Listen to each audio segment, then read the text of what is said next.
Vamos a trabajar en esta presentación el ingeniero Carlos Rojas y yo, que me llamo Oscar Ardila. Trabajamos en la oficina asesora de sistemas en el tema de seguridad. Allá nos enfocamos en análisis de aplicaciones y todo lo que tiene que ver con la seguridad de la información sobre los productos y los procesos que se desarrollan allí. Entonces, bueno, sin más preámbulos, los dejo con Carlos, que nos va a explicar sobre esta charla. Bueno, buenos días a todos nuevamente. Les habla, pues somos las personas encargadas de trabajar todo el tema de seguridad de la información informática desde la oficina asesora de sistemas para la universidad también, y en particular pues adentro de la universidad, pues para la oficina, perdón.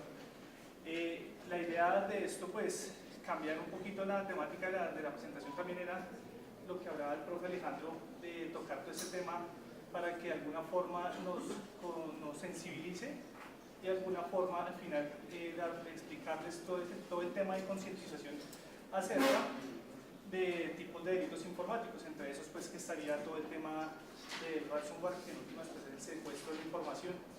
Entonces pues básicamente el contenido que tenemos es explicar qué es un ransomware, hablar básicamente de los tipos de ransomware, una explicación del ataque masivo que se sufrió el 12 de mayo a nivel mundial y pues que ha tenido más réplicas en estos días, unos casos de infección, una demostración técnica y una parte de concientización.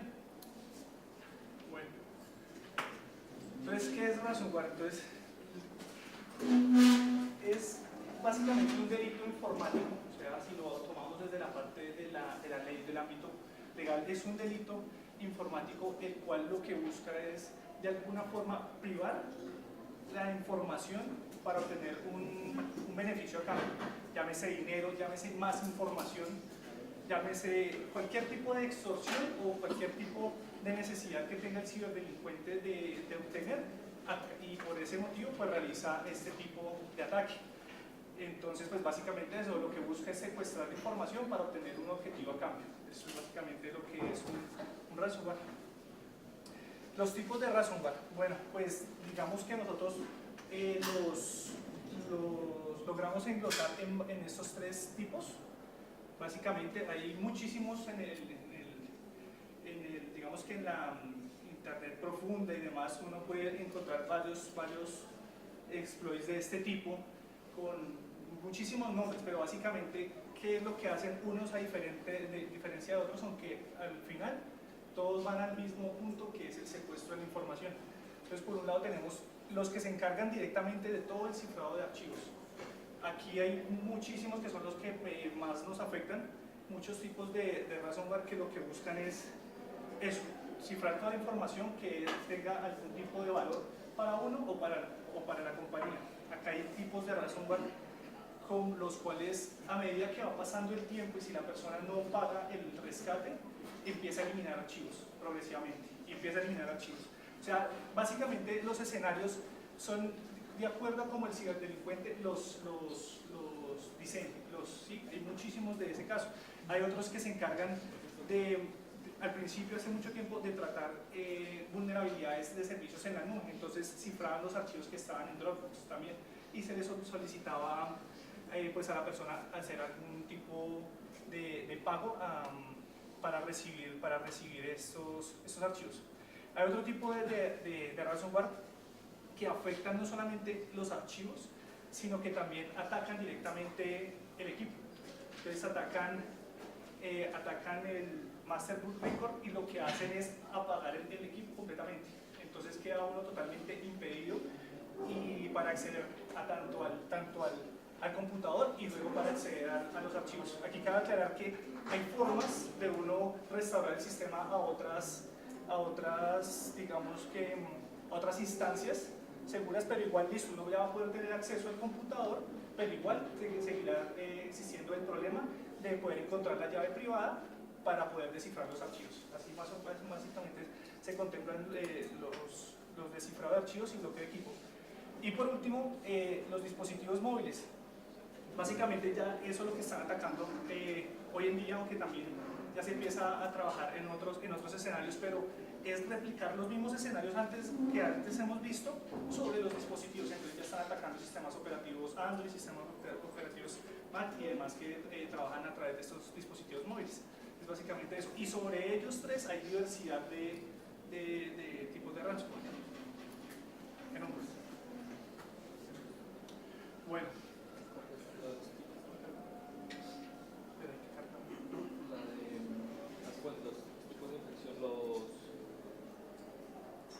Los ejemplos de ransomware. Pero no. Bueno, aquí hablando del ataque que sufrimos, para aterrizarnos un poco, vamos a tratar de explicar de manera, digamos que muy general, y ahorita más adelante vamos a tener un análisis ya más detallado de lo que fue el ataque que sufrimos. Básicamente, ¿qué fue lo que pasó? La Agencia Nacional de Seguridad de los Estados Unidos evidenciaron este tipo de exploit o ese tipo de vulnerabilidad en los sistemas operativos Windows hace un tiempo. Ellos fueron los primeros en identificarlo. Microsoft, mediante el boletín de seguridad MS17010, identifica ese exploit y lo nombra como Eternal Blue. Eso también fue previo, bueno, no recuerdo ahorita en los momentos la fecha de cuando se exponen ese boletín de seguridad.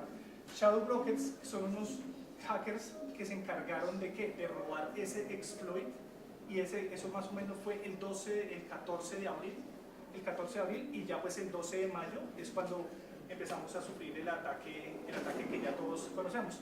¿Cómo era el ataque? Básicamente el ataque se propaga por medio inicialmente de spam por correo electrónico. Lo que se hacía era descargarse, en muchas de las ocasiones viene oculto, y lo que se hacía era descargarse el archivo, se configuraba el exploit, se instalaba el agente, el exploit, y a través de ese exploit se empezaba a liderar todo lo que es el ransomware WannaCry, que era el encargado de descifrar todos los archivos que tenían los equipos. Otra particularidad que tenía ese escenario de virus que definieron fue que a través del puerto TCP/445 lo que hacían era mirar qué otros equipos estaban en ese segmento de red, y así mismo empezar a propagarlo, y por eso es que se masificó como tan rápido, y se sufrió pues tantas vulnerabilidades en tan poco tiempo, pues sobre todo al principio en lo que fue en Inglaterra y en España básicamente. Y lo que hacía básicamente ese exploit era inyectar un archivo DLL en un proceso que es el SASS, que es el encargado de trabajar todos los procesos de seguridad de los sistemas operativos Windows. Entonces ya infectaba ese archivo, y por eso era que replicaba con los demás puntos de red, empezaba a infectar los demás equipos que encontrara, a insertar ese exploit, y se ejecutaba el tema del cifrado de archivos. Bueno, antes de esta presentación quería comentarles pues cómo era el tema del cifrado de archivos, lo que hacía WannaCry. Básicamente es un algoritmo, utilizar un algoritmo simétrico para cifrar la información, un algoritmo AES, que el algoritmo AES lo que hace es definir una llave secreta, tanto para cifrar como para descifrar. Eso básicamente es cómo funciona el algoritmo de cifrado con el que cifran todos los ficheros. ¿Qué más hace este tipo de ransomware? Este tipo de ransomware a ese archivo cifrado con ese algoritmo AES, le aplicaba un algoritmo asimétrico, que el algoritmo asimétrico trabaja con clave pública y clave privada. Esa clave pública era la que comparte, digamos, con la víctima, y que a cambio, para que pueda descifrar sus archivos, le pide pues un dinero a cambio y le entrega su clave privada. Básicamente eso es el escenario de cómo funciona el ataque de ransomware que se vio pues, en el que nos vimos envueltos. Y pues de ahora le dejo la palabra a mi compañero. Bueno, como lo explicaba el ingeniero, existen diferentes tipos de infección a través de este tipo de malware. Existen tipos de infección automatizada y existen tipos de infección manual. ¿Cuál es la diferencia? Una infección manual es cuando un usuario accidentalmente en un correo electrónico recibe un correo con este tipo de archivo y lo ejecuta. ¿Cómo es un tipo de infección automatizada? Cuando no hay intervención de ningún usuario y el proceso de infección se hace remotamente sin la intervención directa de alguien más. ¿Por qué se volvió tan masivo WannaCry y por qué se ha expandido tan viralmente a través del mundo? Porque el método de infección que usa este tipo de malware es tipo de infección automatizada, es decir, todo este virus se ejecuta en un computador y tan pronto el computador se encuentra en una red y detecta que existen más equipos que también son vulnerables y que se propaga y se extiende. Ya les explico de qué manera pueden ser vulnerables. Entonces les voy a mostrar un pequeño demo de cómo funciona la propagación. Veamos acá que tenemos dos computadores, ¿sí? Lo alcanzan a ver ahí. Tenemos un computador infectado con el virus de WannaCry y acá tenemos un computador en la misma red que no está infectado. ¿Qué pasa? Este virus está corriendo acá y está en el mismo segmento. Automáticamente, les voy a mostrar dónde. Van acá.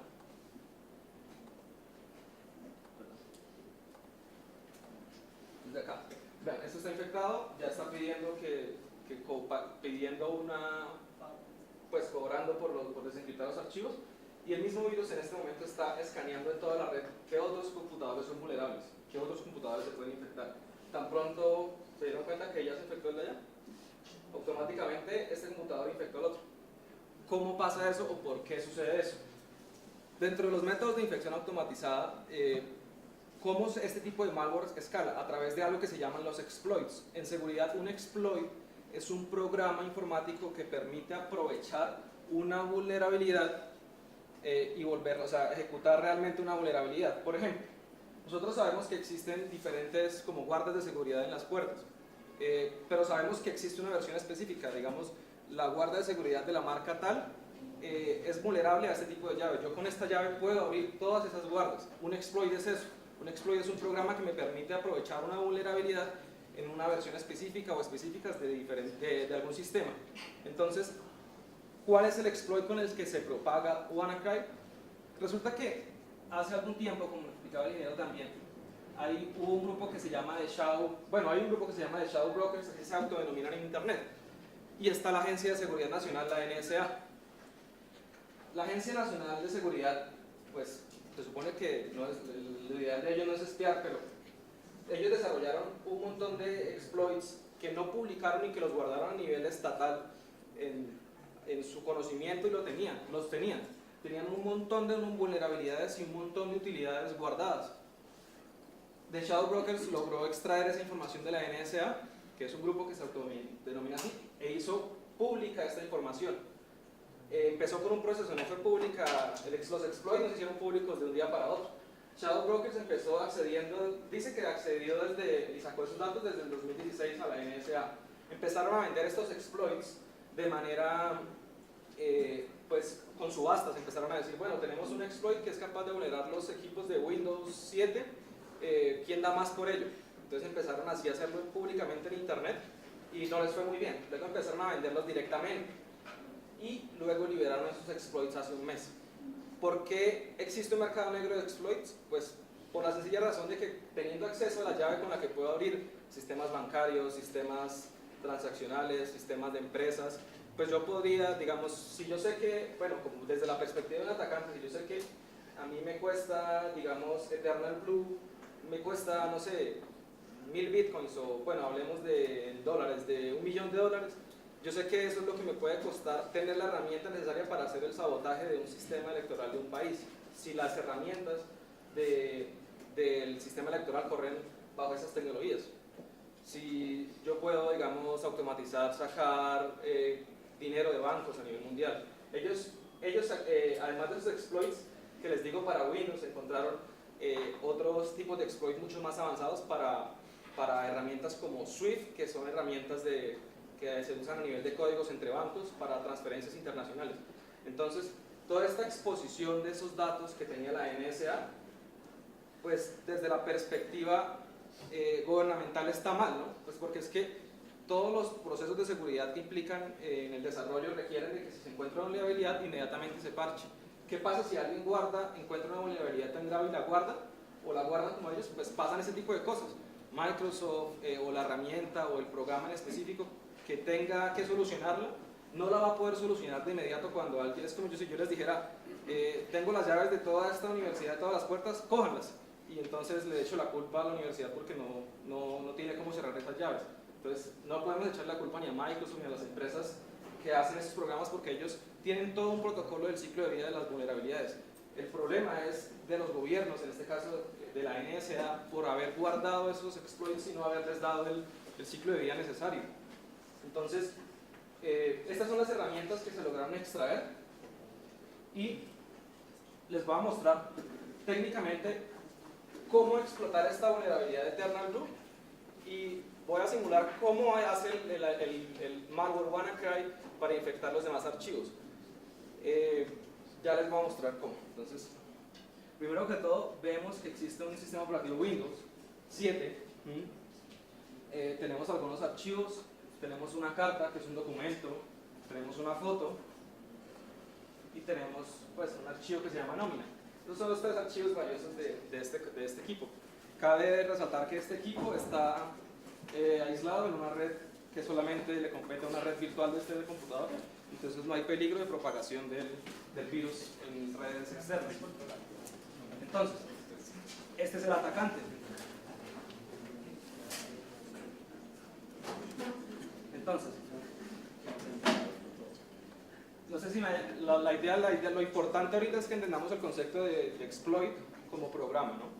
Entonces, desde que yo tengo acá los dos equipos, tengo un equipo desde un atacante, que es una máquina Linux, una versión de Linux específica que se llama Kali, que tiene un set de herramientas que le permiten y le facilitan a uno el proceso de pues, análisis de vulnerabilidades y explotación de vulnerabilidades, y acá en Windows. Aquí tenemos un Windows normal, ustedes lo pueden ver, funciona perfecto, recién instaladito. Pues, y acá está la perspectiva estamos en el atacante. Vamos a suponer que las dos máquinas están en la misma red. Vamos a suponer que estamos, por ejemplo, en la universidad. El atacante, ¿qué tiene que hacer para determinar? Yo entro vamos a simular un atacante. El atacante entra acá a la red y el primero que hace una fase de reconocimiento. El atacante mira qué tipo de herramientas, de recursos tiene disponibles para mirar cómo atacarlo. Entonces, vamos a usar una herramienta que se llama Nmap, que nos permite hacer un análisis de puertos y de las demás máquinas que están en la red. Vamos a poner acá, vamos a mirar cuál es mi IP, la IP del atacante es esta, la 12. Luego vamos a hacer un análisis de cuáles son los demás máquinas que están activas en ese mismo segmento de red. Pues vamos a limitarlo solo a esto. Entonces vamos a ver, ahí estamos ejecutando, esperamos, y esta herramienta nos va a decir cuántos, desde la 192, 168, 137, 1 hasta la 255, perdón, hasta la 255 nos va a decir cuántos equipos están activos, porque nosotros no conocemos la IP del equipo que vamos a atacar. Entonces esperamos que la herramienta nos retorne los resultados.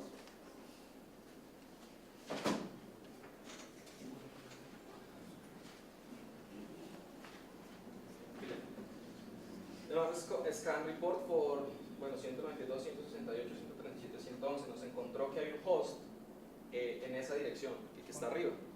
Pues, y está este otro que es el mismo. Se escaneó así mismo. Después de saber, pues ya sabemos que nuestra IP es la 12, pues ¿cuál es la que tenemos que atacar? La 11. ¿Qué podemos hacer? Seguimos con una fase de reconocimiento que es determinar pues, qué versión de sistema operativo tiene. Para eso usamos el parámetro O. Entonces, esto es una herramienta que permite hacer muchas funciones a nivel de red. Esto que estamos haciendo se llama fingerprinting y es buscar la versión exacta de la tecnología que queremos atacar. O sea, en una fase de reconocimiento uno lo que hace es recolectar la mayor cantidad de información posible para poder determinar cuál es la mejor manera para atacar. Si nosotros determinamos más información, pues tenemos más recursos. No es lo mismo que sepamos que esto es un host activo, que sepamos que es un host que corre Windows, Vista, o 8 o 7, o sea, puede ser Windows 7, Windows 8, Windows Vista, Windows 2008. Pues, y sabemos que tiene el puerto 445 abierto, que como lo decía el ingeniero, es el puerto con el cual Eternal Blue, se utiliza el exploit de Eternal Blue para aprovechar una vulnerabilidad de SAML. Dentro de después de esa fase de reconocimiento y saber que tenemos una máquina Windows que corre en esa IP, vamos a usar un framework que se llama Metasploit. Metasploit es una herramienta de seguridad que permite fácilmente administrar exploits. Hay un estándar no es lo mismo cuando yo hago un exploit a mano, o no es lo mismo cuando yo hago un programa hecho en el lenguaje en específico cuando lo hago con un framework, por ejemplo.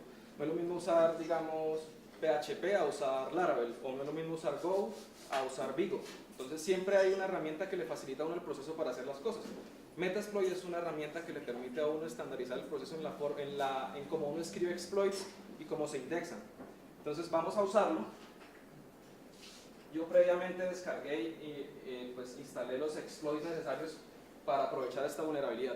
Vamos a usar dos herramientas dentro de Metasploit, o dos módulos. Uno para escanear y validar que el host destino sea vulnerable al ataque de Eternal Blue, y otro para aprovechar esa vulnerabilidad.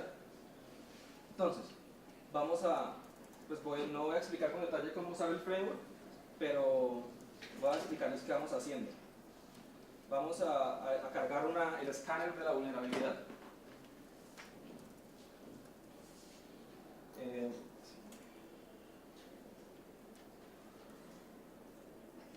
Esa es la vulnerabilidad, se llama MS17010, ¿lo ven ahí?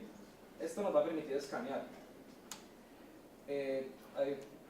Vamos a mirar las opciones que nos presenta este módulo y le vamos a decir, vamos a setear el parámetro rhost que nos permite definir cuál es el host al cual vamos a atacar. Vamos a probar, en este caso, 168.5. ¿En qué puerto? Es el 445. Si tenemos algún password en el Samba, si queremos utilizar el proceso por más hilos, pero pues en este caso con esto es suficiente. Después de definir los parámetros, le vamos a dar exploit. Y efectivamente la herramienta nos dice el host parece que es vulnerable a esta versión y que es un Windows 7 Ultimate Service Pack. Pues no sé, yo creo que sí es un Windows 7. Entonces vamos ahora después de hacer el reconocimiento y confirmar el vector, vamos a explotar la vulnerabilidad. Entonces, si ven cómo se ha mostrado la fase del desarrollo del pentesting, de la prueba, análisis y recolección de información. En este caso luego vamos a confirmar los vectores y ahora vamos a explotar esos vectores. Entonces, vamos ahora a usar un módulo que se llama, Eternal Blue.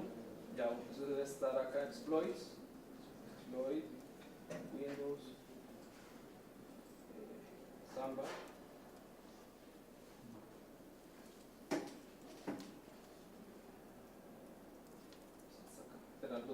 Este es el exploit. Este exploit lo escribió la empresa que se llama ElevenPaths, que es la empresa del Chief Security Officer de seguridad de Telefónica, Chema Alonso. Ellos trabajan en una empresa que se llama ElevenPaths y ellos están haciendo investigaciones sobre seguridad. Un empleado de esa empresa fue el que publicó este exploit, configurado ya para este framework Metasploit. Vamos a ver las opciones que esto muestra. Bueno, este es un exploit un poquito más difícil de explotar. En este caso pues tenemos varios parámetros.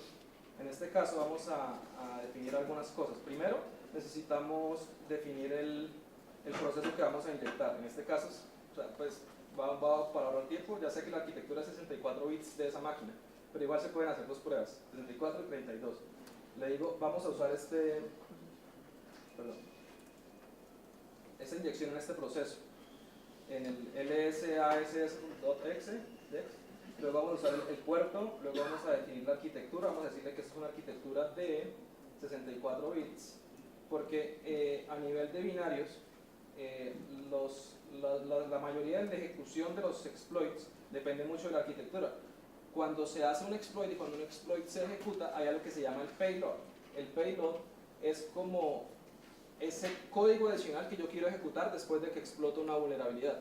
Digamos, si yo aprovecho esta vulnerabilidad, ¿qué quiero hacer? Obtener una shell remota del lugar para poder interactuar desde acá. Otra puede ser simplemente enviarle el código para que se replique un virus. Entonces yo tengo que definirle un payload. Entonces dentro de un exploit, lo que se ejecuta después se llama el payload. Y en este caso los payloads los payloads son en este caso de binarios y en este caso de virus de este estilo se llaman shellcodes. Una shellcode no es más que una carga del código máquina, el código ensamblador. Realmente es código ensamblador y eso depende de la arquitectura. Uno escribe una shellcode basada en la arquitectura. Uno puede escribir una shellcode para celulares, pero entonces uno escribe la shellcode para procesadores ARM. Si la escribe uno para arquitectura así 386, pues la escribe de una manera diferente y para 64 de una manera diferente. Por eso es importante definir la arquitectura.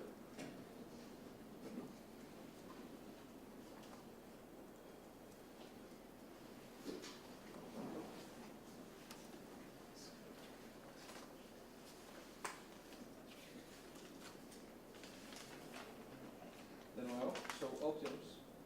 Ya tenemos la arquitectura definida, ya tenemos el puerto, ya tenemos nos falta definir el host, ¿no? Host de 192.168.137.11. ¿Qué tenemos que definirle ahora? El payload. Esto como les digo, es una framework, ya tiene muchas herramientas ya predefinidas, ¿sí?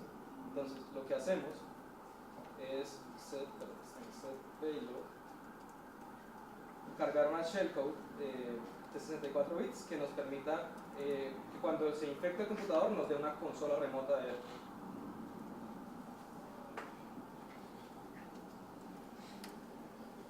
Y le definimos nuestra IP para que se conecte remotamente. En este caso es la dosis. Pues son parámetros que ya conozco del framework, pero eso es estándar. Todos los exploits que están acá escritos funcionan de esa manera. Y tan pronto haga eso, ya tengo la configuración del exploit definida. Entonces, ¿ahora qué voy a hacer? Pues ejecutarlo. Tan pronto lo ejecute,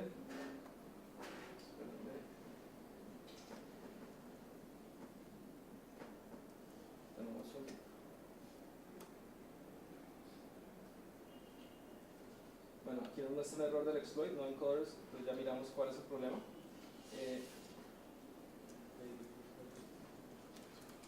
Creo que se está mal definido el payload. ¿Cómo? ¿La variable es mayúscula, la variable de tramo? No importa. El payload.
Listo ya. Es que estaba usando una versión del payload diferente, que no la había probado. Miren la diferencia es que estaba usando x64 meterpet en guión bajo reverse TCP y ahorita ya estoy usando una versión otra versión del payload. Eso difiere bastante. Entonces con este payload lo probé y funcionó. Miren, entonces ¿qué significa? Meterpet es una herramienta dentro del framework que me permite obtener acceso remoto a través de una shell. Vamos a ver lo siguiente. Quiero que lo vean acá. ¿Se alcanza a ver? Ya estamos conectados, o sea, significa que ya estoy ahí. ¿Por qué? Porque si yo hago esto, ya tengo acceso a Windows. Ya, estoy conectado como atacante al Windows. ¿Sí? Entonces, ¿qué pasa si voy, por ejemplo, a la ruta usuarios?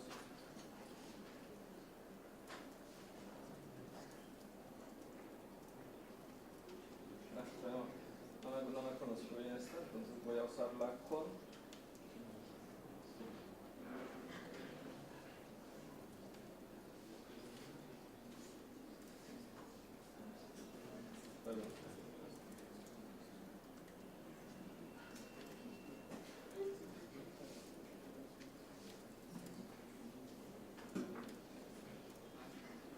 Miren, vean que yo estoy en el mismo, o sea, estoy desde la perspectiva del atacante, pero desde la máquina Windows. Vean. ¿Recuerdan los archivos? Carta, desktop, foto y nómina. Pues aquí estoy como un atacante y yo tengo acceso remoto al computador. ¿Sí? Ese es Eternal Blue, esa es la vulnerabilidad. ¿Cómo se masifica el virus? Pues sencillo. Se explota esa vulnerabilidad y lo que se hace es enviar el código necesario para ejecutar el WannaCry. ¿Cómo se hace? Pues digamos, no es este el flujo, el virus lo hace automáticamente todo, pero yo puedo hacer esto. Puedo subir esto, el WannaCry allá y lo voy a ejecutar desde acá remotamente. Root. Aquí tengo este es el ejecutable del virus, entonces para que lo vean. Lo voy a subir y automáticamente, miren, vean que acá aparece. Entonces aquí subí el WannaCry, ahí está. Y para que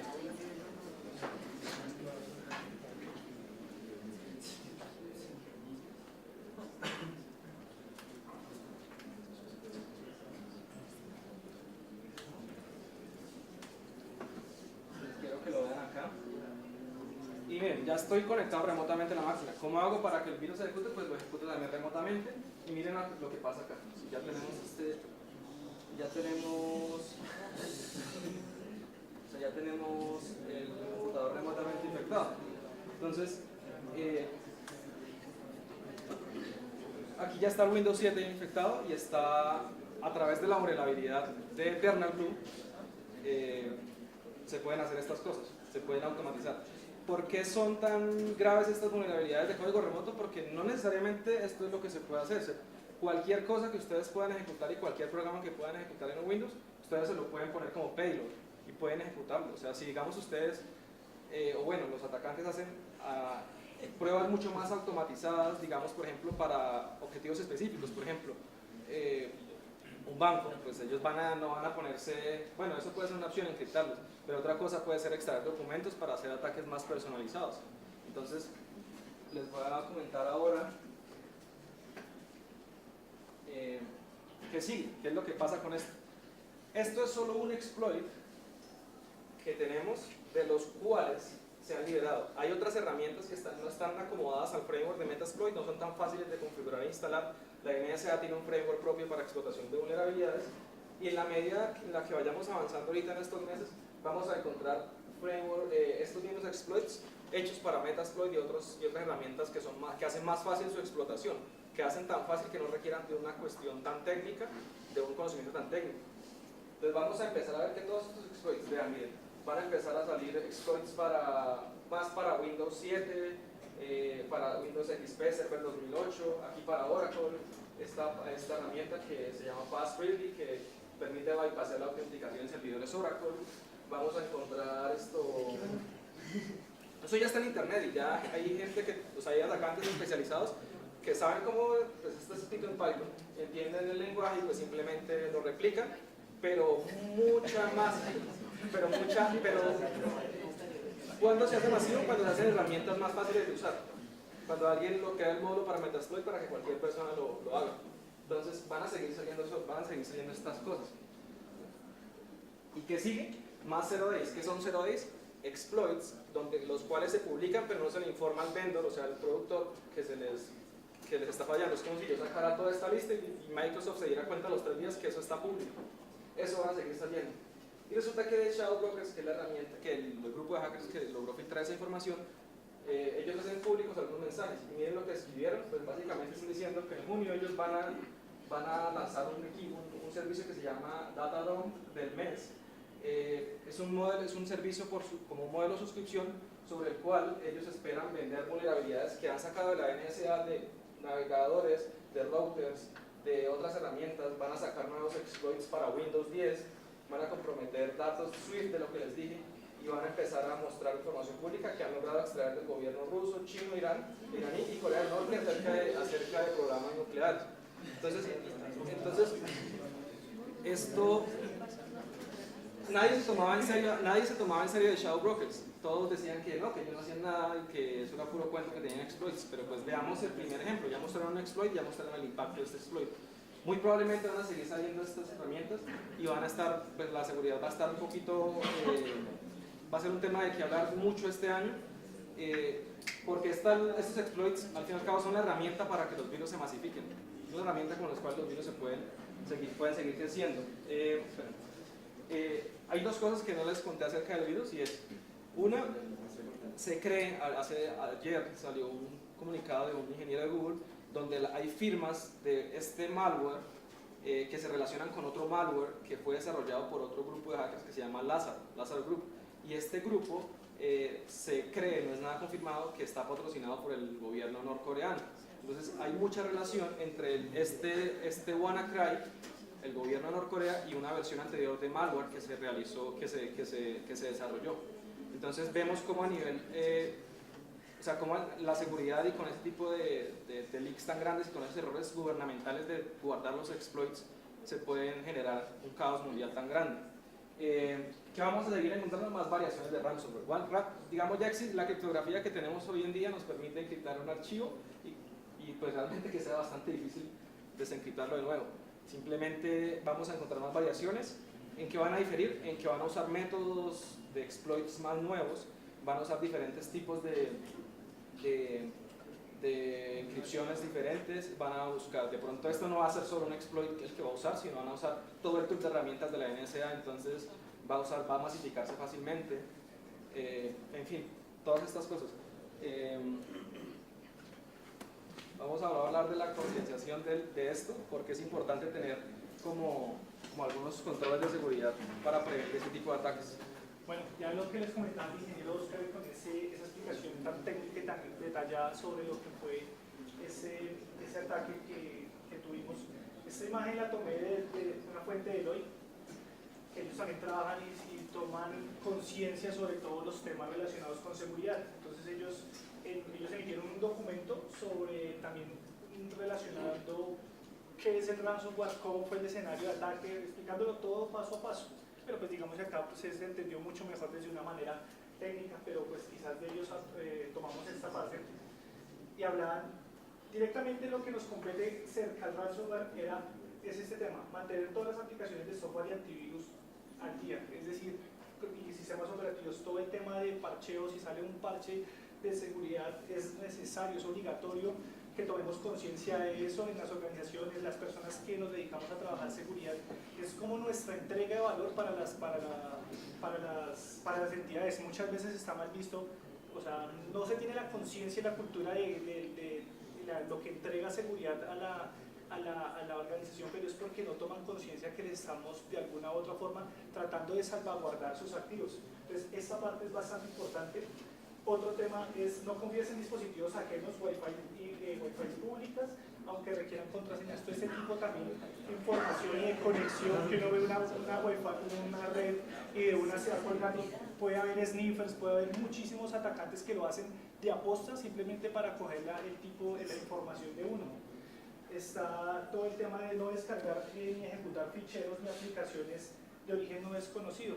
Por ejemplo, para el tema de dispositivos móviles, lo que más se ha detectado es precisamente eso. Una vez se dice, no, pues es que en el market de iPhone vale tanto, pero entonces hay una página donde uno lo consigue gratis, pero lo que uno no se está dando cuenta es que dentro de ese software que se le está dando uno como gratis, viene el troyano, viene el virus, viene el malware que nos está comprometiendo y está detrás de obtener información que puede ser vital para ellos.